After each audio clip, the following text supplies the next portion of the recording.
thanks for joining me. I hope you liked the new intro.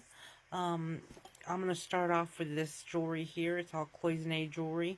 It's probably from the 60s to the 80s. We'll start off first with this beautiful little pendant here. It's in a maroon color. It's a bird motif on both sides. I did pair it with this chain here, and this chain is about, I believe it is 22 inches, and it is a vintage chain. It didn't originally come with this, but I went ahead and paired it with that, so it had a chain. I believe this is about 1 inch round, so in the listing it should have a measurement and everything. That's on UninqueNovelties4u on Etsy. The next cloisonne piece we'll look at is this beautiful butterfly and flower hair comb. It is in a gold tone color, probably from the 80s. These were pretty popular. I remember my parents taking me to the flea market when I was young, and I'd get a lot of cloisonne items, even like lighter cases and stuff like that. I was 12.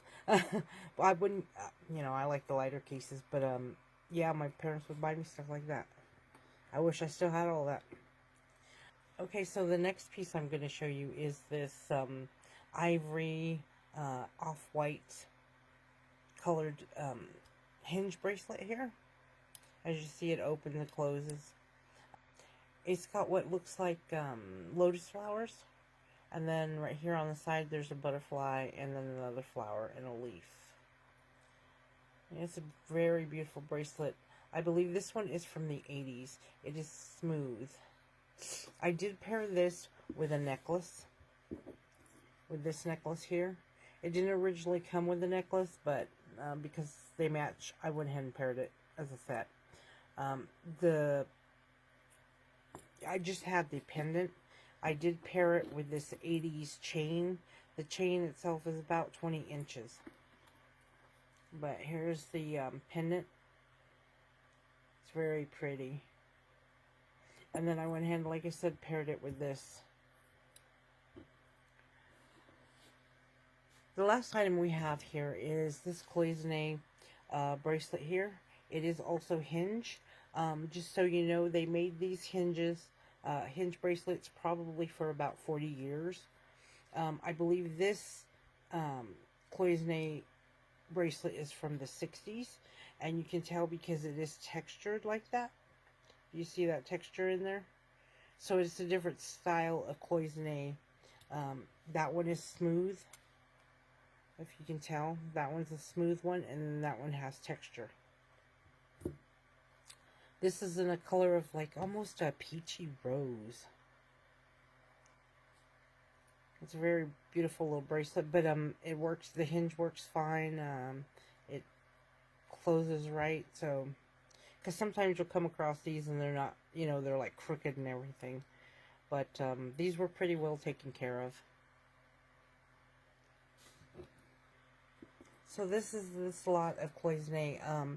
If you've never seen the process of cloisonne and how it's made and how it's created, you might check that out on YouTube or read up on it.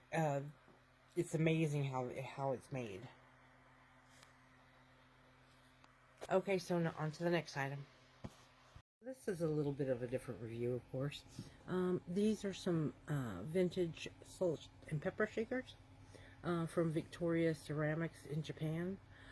Probably made in about 1950s, 1960s, around there.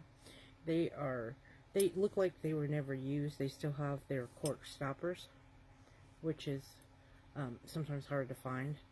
And they have little foil stickers. But they're little ceramic rearing horses in really good condition. So if you're a collector of salt shakers, these would be a great pair to own because they look to be, still new. How they measure, they're about 3 inches high, and I would say about 1.5 inches wide. So this next piece is really kind of awesome. It is from the 50s, you can tell. It is signed Japan on the bottom. It is a toothpick holder. A little porcelain toothpick holder. It's got this little Scotty dog on there. Super adorable. And with the rose detail. Okay, so this one measures about 3 inches by about a little over 2, maybe 2¼ inch. And the inside is about, you know, so I'll show you that so that you can kind of detail it yourself. It's about 2 inches high there. But yeah, that's super adorable. Would look great in a 50s kitchen, or actually just on the table maybe. That's so cute. I thought he was adorable. Hi, so here I'm going to show you a lladro. If you are a lover of Spanish ceramics, this is one for you. Let's see, lladro was started by Juan Jose, and I think it was Vicente lladro. And again, these are from Spain. The business was started in the early 1950s. And I'll show you the piece here. I'm not sure what this piece is called, but it's basically a little Inuit boy bonding with a little polar bear cub. It is numbered on the bottom, 11, I think 9.5, I believe that's, or 9, yeah, 9.5. And it is signed right there. It's a super cute little ceramic statue, figurine. There are no chips. I don't see anything wrong with it. It doesn't have a box, but these pieces are pretty. I think this piece is maybe from the 80s, I believe it was. I have to look that up again. But yeah, he's super cute. And the polar bear is adorable. But yeah. So if you're a lover of lladro pieces, this is a great one to own. And it is on UninqueNovelties4u on Etsy. You can also find us on Facebook too. He's so cute. I know a lot of people call these Eskimos, but the correct name for them are Inuits. Eskimo is actually a kind of a bad word, I guess you would say. So they prefer to be called Inuits. Just a little information for you. Super cute. I actually don't know if this is a little girl or a little boy, because I've seen some listings say this is a boy, some say it's a girl. So I guess it could be whatever you'd want it to be. It's a child, and it's super cute. I wish it would with my decor. It just does not go with my decor. But if it did, I would certainly keep this one.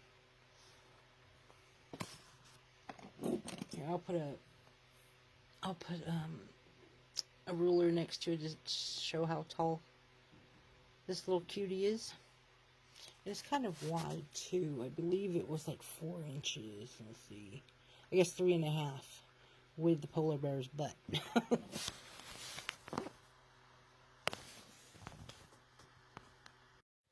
Okay, so I want to talk to you now about these great little pieces. They are actually from the 50s or 60s. These were made in Mexico. They are marked Texaco on the very bottom. Like I said, they were made in probably about the 50s or 60s. Handmade, of course. They're actually little ashtrays, so the cigarette would lay there, and the inside would be the ashtray portion.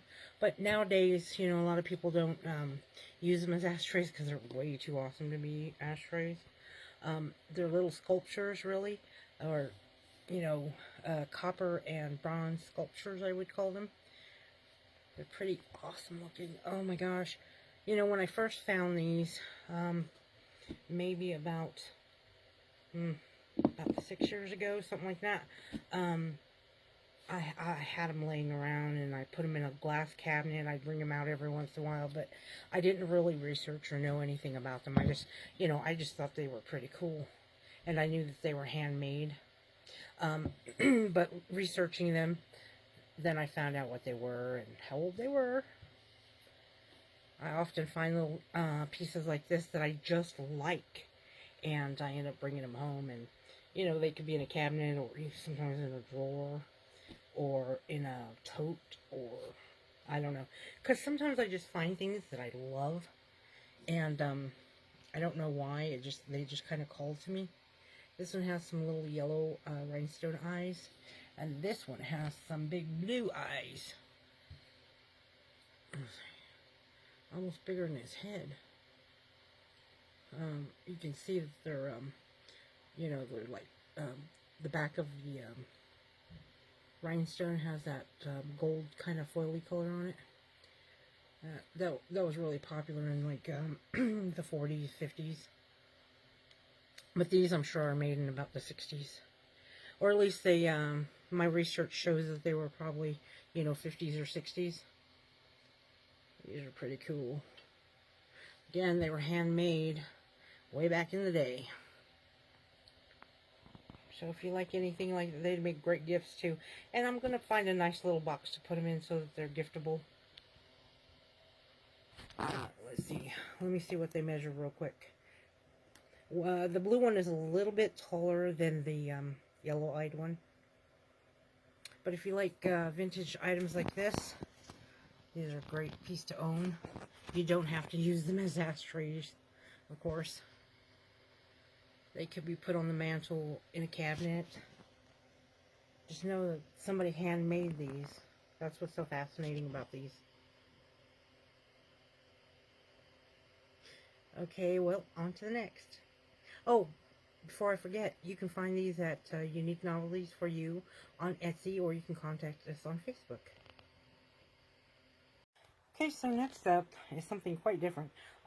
This is about a 1980s bronze horse head bookend. There was only one when I bought it. It's supposed to come with two, but this one only had one. And I've actually owned it for a while, and I decided to paint it. So when before I became disabled, I used to craft a lot. Like, I mean, I worked a lot too, but in my very spare time, if I had any, I would craft. I love to make everything from jewelry to paintings to, I don't know, everything. But I'm an amateur painter, let me tell you.